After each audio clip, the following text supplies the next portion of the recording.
Hi friends, welcome back. Friends, Digital Assistants Computer Operating System class number 10. ఈ క్లాస్లో friends distributed operating system గురించి మాట్లాడుకుందాం. So class number 9లో మనం real time systems లేక real time operating system గురించి మాట్లాడుకోవడం జరిగింది. ఈ క్లాస్లో దానికి కంటిన్యూటీగా డిస్ట్రిబ్యూటెడ్ ఆపరేటింగ్ సిస్టమ్ గురించి చూద్దాం. Then let's start today's class, distributed operating system class number 10.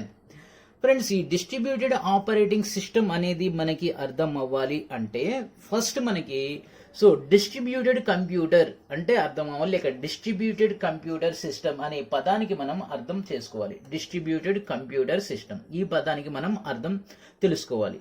So first ఏం చేద్దామంటే what is distributed computer system, we will try to understand about this and then we will move to that what is the distributed operating system. Then let's start distributed computer system.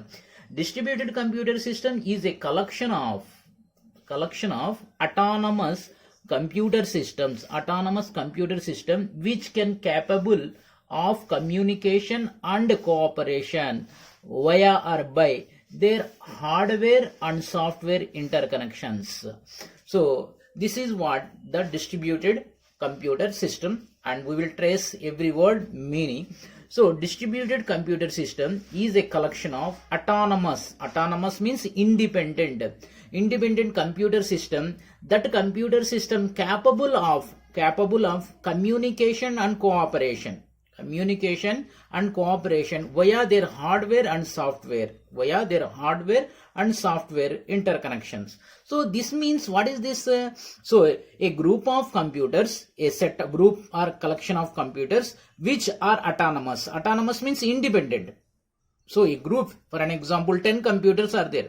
In this 10, that is the 10 computers is a group. In this group every computer is an individual. ప్రతి computer కూడా ఒక individual computer. ఒక group ఉంది, ఆ గ్రూప్లో 10 కంప్యూటర్లు ఉన్నాయి. 10 కంప్యూటర్లో ప్రతి కంప్యూటర్ కూడా ఇండిపెండెంటే. అంటే దానికి ప్రాసెసర్ ఉంది, దానికి మెమరీ ఉంది, అన్నీ ఇండిపెండెంట్గా ఉన్నాయి. సో ఇలాగున్నటువంటి ఈ గ్రూప్ ఆఫ్ అటానమస్ కంప్యూటర్స్ ఏం చేయగలుగుతున్నాయి? కమ్యూనికేట్ చేసుకోగలుగుతున్నాయి, ఒక దాంతో ఇంకోటి కమ్యూనికేట్ చేసుకుంటున్నాయి. అలాగే కమ్యూనికేషన్ జరుగుతుంది, కోఆపరేషన్ కూడా జరుగుతుంది. సో ఈ కంప్యూటర్స్ మధ్య కమ్యూనికేషన్ కోఆపరేషన్ ఎలా జరుగుతుంది అంటే దాని యొక్క హార్డ్వేర్ సాఫ్ట్వేర్ల సహాయంతో జరుగుతుంది. హార్డ్వేర్ ద్వారా మరియు సాఫ్ట్వేర్ ద్వారా ఈ కంప్యూటర్స్ అన్ని ఎలాగున్నాయంట? ఇంటర్ కనెక్ట్ అయి ఉన్నాయంట, ఒకదానితో ఒకటి అనుసంధానం, ఒకదానితో ఒకటి కనెక్ట్ అయి ఉన్నాయి. Computers first try to understand, computers అన్ని కూడా అటానమస్. ఈ అటానమస్ కంప్యూటర్స్ అంటే ఇండిపెండెంట్ కంప్యూటర్. ఈ ఇండిపెండెంట్ గా ఉన్నటువంటి group of computers communication correspondence అనేది జరుగుతుంది. ఈ కమ్యూనికేషన్ జరగడానికి హెల్ప్ చేసేటటువంటి విషయాలు ఏంటంటే హార్డ్వేర్ సాఫ్ట్వేర్. ఈ హార్డ్వేర్ సాఫ్ట్వేర్ ద్వారా ఇంటర్ కనెక్ట్ అయినటువంటి అటానమస్ కంప్యూటర్స్ యొక్క గ్రూపే డిస్ట్రిబ్యూటెడ్ కంప్యూటర్ సిస్టమ్ అంటాం. హార్డ్వేర్ సాఫ్ట్వేర్ ద్వారా ఇంటర్ కనెక్షన్ అయినటువంటి గ్రూప్ ఆఫ్ ఇండిపెండెంట్ కంప్యూటర్స్. ఈ గ్రూప్ ని ఏమంటున్నాం మనం? డిస్ట్రిబ్యూటెడ్ కంప్యూటర్ సిస్టమ్స్ అంటున్నాం. సో ఈ డిస్ట్రిబ్యూటెడ్ కంప్యూటర్ సిస్టమ్ అనేది ఎక్కడి నుంచి వచ్చింది, ఎలా పుట్టింది అంటే it is evolved from computer networks.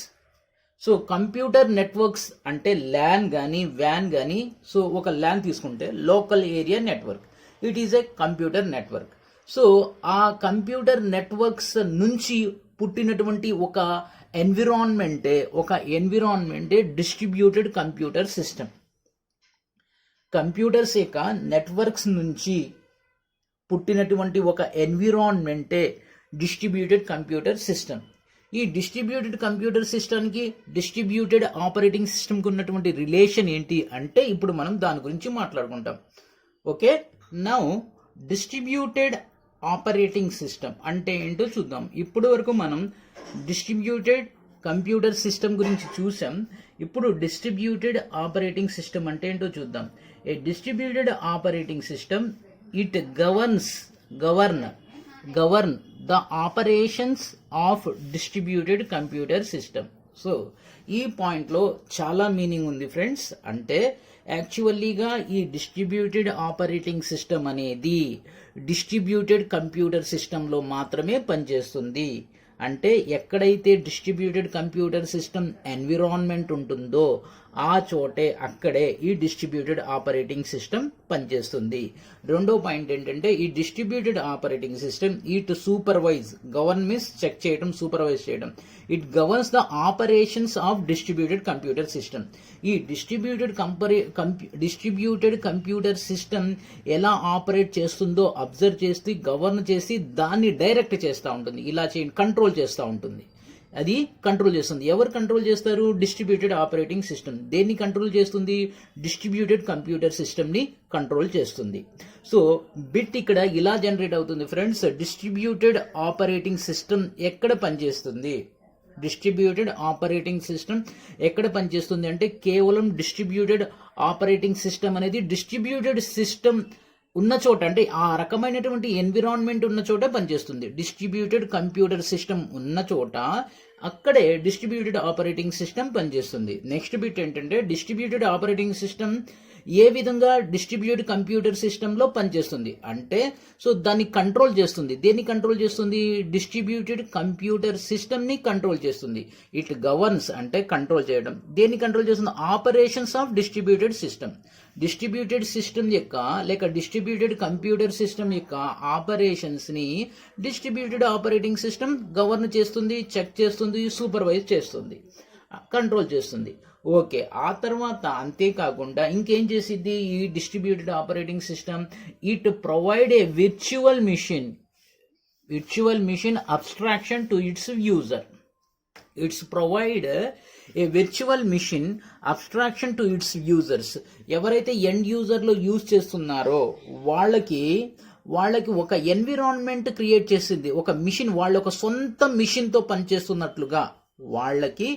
So అసలు డిస్ట్రిబ్యూటెడ్ కంప్యూటర్ సిస్టమ్ అంటేనే అటానమస్ కంప్యూటర్స్ అని ఇందాక చూసాం. ఈ అటానమస్ ఎన్విరాన్మెంట్లో వాళ్ళకి కావలసినటువంటి ప్రతి రిసోర్సెస్, వాళ్ళకి యూజర్కి ఎండ్ యూజర్కి కావలసినటువంటి ప్రతి రిసోర్స్ లేక ప్రతి కాంపోనెంట్ కూడా వాళ్ళ సొంత కాంపోనెంట్స్ అయితే ఎంత ఈజీగా యాక్సెస్ అవుతాయో అంత ఈజీగా యాక్సెస్ అయ్యేటట్లుగా ఒక విర్చువల్ మిషన్ని క్రియేట్ చేసి పెడుతుంది. ఒక విర్చువల్ మిషన్ యొక్క అబ్స్ట్రాక్షన్ క్రియేట్ చేసి పెట్టింది. అంటే విర్చువల్ మిషన్ యొక్క కాపీని క్రియేట్ చేసి ఎండ్ యూజర్స్కి ఏం చేస్తుంది? ఎండ్ యూజర్కి ఏం చేస్తుందంటే తనకు కావలసిన రిసోర్సెస్ తనకు కావలసినటువంటి రిసోర్స్ తనకి కానప్పుడు కూడా ఆ రిసోర్స్ తనదే అన్నట్లుగా అంత ఈజీగా ఆ రిసోర్స్తో పనిచేసేటటువంటి ఎన్విరాన్మెంట్ని ఈ so called distributed operating system అనేది క్రియేట్ చేస్తుంది. ఫర్ అన్ ఎగ్జాంపుల్, ఒక ల్యాన్లో ఉన్నారు మీరు, 20 కంప్యూటర్లు ఉన్నాయి, ఒకే ఒక ప్రింటర్ ఉంది. సో ఇది సాఫ్ట్వేర్ హార్డ్వేర్ ద్వారా కనెక్ట్ అయి ఉంది. సో అప్పుడు మీకు కనెక్ట్ కాని ప్రింటర్ అనేది మీ రిసోర్స్ కాదు, పోనీ మీ కాంపోనెంట్ కాదు. కాంపోనెంట్ అంటే మీకు ఈజీగా అర్థమవుతుంది, మీ కాంపోనెంట్ కాదు. సో అలాంటి దాన్ని ఆ ప్రింటర్తో మీరు యూజ్ చేయాలనుకుంటున్నారు. ఆ ప్రింటర్ని యాక్సెస్ చేసి దానికి ప్రింట్అవుట్ ఇవ్వాలనుకుంటున్నారు. అప్పుడు ఈ so called distributed operating system ఏం చేసిద్దంటే ప్రింటర్ అనేటటువంటి విర్చువల్ మిషన్ని క్రియేట్ చేసి పెడుతుంది. ప్రింటర్ యొక్క ఒక విర్చువల్ ఆబ్జెక్ట్ని క్రియేట్ చేసి అది సాఫ్ట్వేర్ సహాయంతో క్రియేట్ అవుతుంది. ఈ డిస్ట్రిబ్యూటెడ్ ఆపరేటింగ్ సిస్టమ్ చేసేటటువంటి ముఖ్యమైనటువంటి పని ఏంటంటే ఇప్పుడు మనం చూస్తున్నటువంటి ఎగ్జాంపుల్ ప్రకారం ఆ ప్రింటర్ యొక్క ఒక అబ్స్ట్రాక్ట్ని, ఒక మోడల్ని, ఒక సాఫ్ట్వేర్ మోడల్ని విత్ హార్డ్వేర్తో క్రియేట్ చేసి ఏదైతే ప్రింటర్ని మీరు యూజ్ చేస్తున్నారో ఆ ప్రింటర్ మీదే అన్నట్లుగా అంత ఈజీగా, అంత ఫాస్ట్గా, అంత కన్వీనియంట్గా యాక్సెస్ అయ్యి మీ పని పూర్తయ్యేటట్లుగా చేస్తుంది. ఇది డిస్ట్రిబ్యూటెడ్ ఆపరేటింగ్ సిస్టమ్ చేసేటటువంటి పని. ఓకే, నెక్స్ట్ ఇక్కడ ఈ డిస్ట్రిబ్యూటెడ్ ఆపరేటింగ్ సిస్టమ్ యొక్క ప్రైమరీ ఆబ్జెక్టివ్, ముఖ్య ఉద్దేశం ఏంటి? మనం గనక రియల్ టైమ్ సిస్టమ్ యొక్క ముఖ్య ఉద్దేశం ఏంటి? Quick event response. ఈవెంట్ యొక్క రెస్పాన్స్ ఎలాగ ఉండాలి? వేగంగా ఉండాలి. ఇక్కడ ఈ so called distributed operating system యొక్క ముఖ్యమైనటువంటి ఉద్దేశం ఏంటంటే transparency. Distributed operating system basic objective or primary objective is transparency. What is it? Transparency. ఈ ట్రాన్స్పరెన్సీ అంటే ఏంటో నేను చెప్తాను చూడండి. సో రిసోర్సెస్ అండ్ కాంపోనెంట్స్, ఈ రిసోర్సెస్ లేక కాంపోనెంట్స్ ఏదైతే మీ రెండు ఒకే మీనింగ్, బ్రాడర్ వేలో రెండు ఒకటే మీనింగ్ ఇస్తాయి. Okay, resources and component distribution should not be hidden from users and application.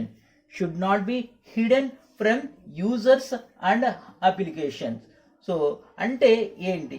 So operating system ట్రాన్స్పరెన్సీగా పనిచేస్తుంది. దీంట్లో components and resources distribution should be hidden from the users. అంటే ఏంటి ఈ పాయింట్ మీనింగ్ కనుక మీకు అర్థమైతే, ఇక విర్చువల్ మిషన్ అని మనం మాట్లాడుకున్నాం కదా, దానికి దీనికి లింక్ ఉంటుంది. అదే ఇది. అంటే ఏంటంటే కొంచెం నిదానంగా అర్థం చేసుకోండి. దీని ముఖ్య ఉద్దేశం ఏంటంటే, ఈ పాయింట్ బాగా గుర్తుపెట్టుకోండి. బిట్లో ఆబ్జెక్టివ్ ముఖ్య ఉద్దేశం ఏంటి? డిస్ట్రిబ్యూటెడ్ ఆపరేటింగ్ సిస్టమ్ యొక్క ముఖ్య ఉద్దేశం ఏంటంటే ట్రాన్స్పరెన్సీ. ఏం ట్రాన్స్పరెన్సీ? రిసోర్సెస్ అండ్ కాంపోనెంట్స్ యొక్క ట్రాన్స్పరెన్సీ. ఇక్కడ ట్రాన్స్పరెన్సీ అంటే మీనింగ్ ఏంటి? డిస్ట్రిబ్యూషన్. ఆ రిసోర్సెస్ ఏ విధంగా డిస్ట్రిబ్యూట్ అవుతున్నాయి. ఇందాక మనం ప్రింటర్ గురించి చూసాం. ఆ ప్రింటర్ ఎవరెవరు వాడుకుంటున్నారు, ఎంతెంతసేపు వాడుకుంటున్నారు అనేది మనకి ఎండ్ యూజర్కి కనపడకూడదు, ఎండ్ యూజర్కి తెలియకూడదు, ఎండ్ యూజర్కి కనపడకూడదు. సో అదే దాన్ని డిస్ట్రిబ్యూషన్ షుడ్ బి హిడెన్. ఏ విధంగా డిస్ట్రిబ్యూట్ అవుతున్నాయి అనేది కనపడకుండా ఎండ్ యూజర్కి పూర్తి ట్రాన్స్పరెన్సీగా సో రిసోర్సెస్ని అలొకేట్ చేసి రిసోర్సెస్ని ఇవ్వటమే ఈ డిస్ట్రిబ్యూటెడ్ ఆపరేటింగ్ సిస్టమ్ యొక్క ముఖ్యమైనటువంటి ఉద్దేశం. The primary objective of distributed operating system is transparency. In what way it is transparency? Resources and components distribution should be hidden. మామూలు వాళ్ళకి కనపడకూడదు, అంటే ఎండ్ యూజర్ కి కనపడకూడదు. Should be hidden from users and as well as the application. This is what distributed operating system. Friends, this is what distributed operating system. In the next coming class, we are going to discuss the next most important unit as per your syllabus, that is the process management. Don't miss, follow us. Thank you. Have a great day ahead of you.